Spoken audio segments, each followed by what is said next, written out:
Good morning, good afternoon, good evening. This is Alan Burgos from the hashtag Walk with Lan channel. Welcome and welcome back to our channel.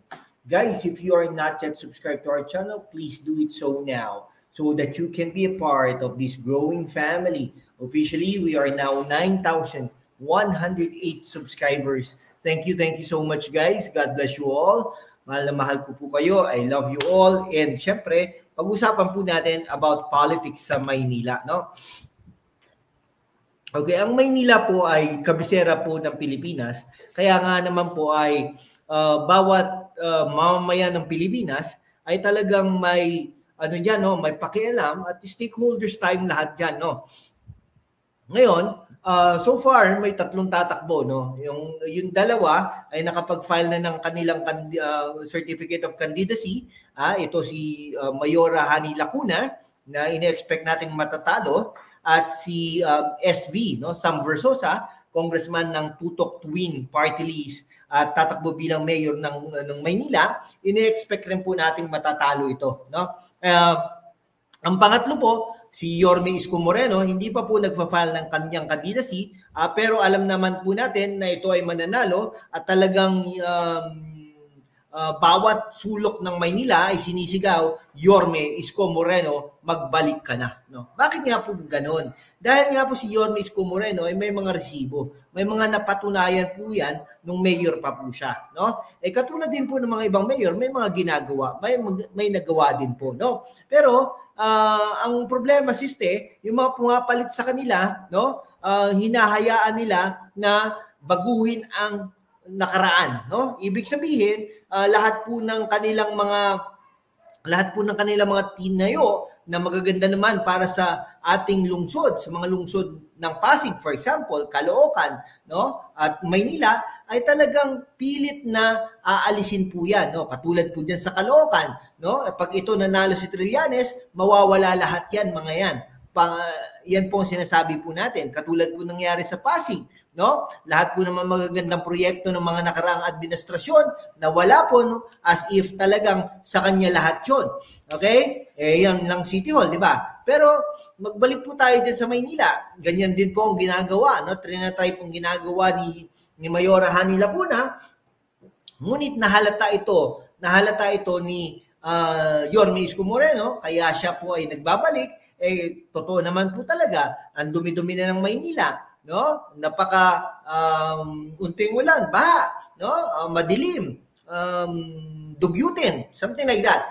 Yan po ang katotohanan diyan, no? I-challenge ko nga po kayo, maglakad po kayo diyan sa Maynila. Ganyan po talaga ang mararamdaman nyo. Ito po ba ang Maynila na sinikap na baguhin ni Yorme Isko Moreno? Wala na po, hindi na po, no?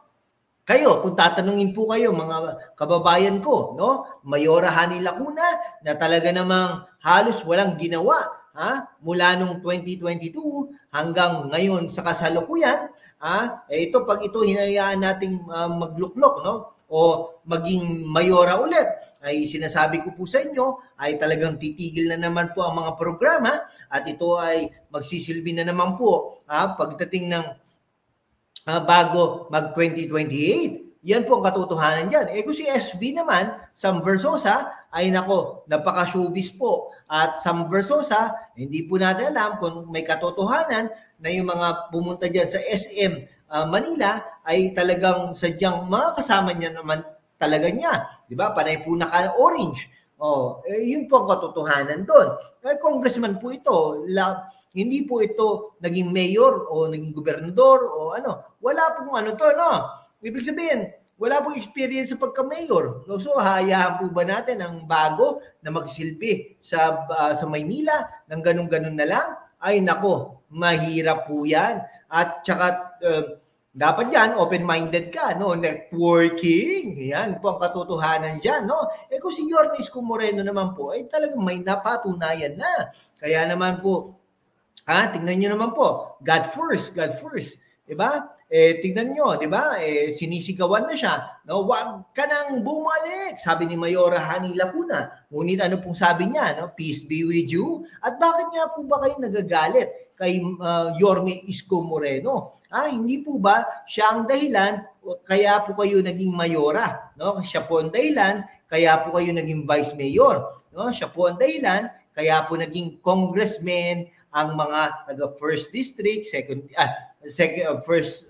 first district to 6th district. Pero ang nag-stay lang po kay Yorme Isko Moreno ay si Junicio ng first district. Ngayon, yari ka, Joel Chua, dahil kakalabanin ka ni Apple Nieto. Siyempre, susuportahan ni Vice Mayor Yul Servo si Apple Nieto, imbes naman na ikaw, magkapatid sila no? Ngayon, yari ka dahil ang Yorme Isko Moreno ay susuportahan si Apple Nieto. Yari ka. O si Gia Chelsa, siyempre, ang susuportahan niyan ay si Apple Nieto. O yari ka. Diba? Ngayon, maglalaban sa Vice Mayor. Siyempre, ang kampiyan ni Apple Nieto ay si Yul Servo. Definitely. Pero naman, siyempre, napaka-professional naman ni Gia Chelsa. Ine-expect rin po natin na mananalo sa pagka-Vice Mayor, sa pagka-Vice Mayor dyan sa Maynila sa 2025 ay si Chi Atienza na anak ni dating Mayor Lito Atienza. Okay, yari kayo, no? Ngayon, syempre mga kampo ni Lito Atienza ay mga kampanya against Mayora Hani Lacuna at Yul Servo at ikakampanya ang Isko Moreno at Chi Atienza na tandem. Ano pa po ang hinihintay natin?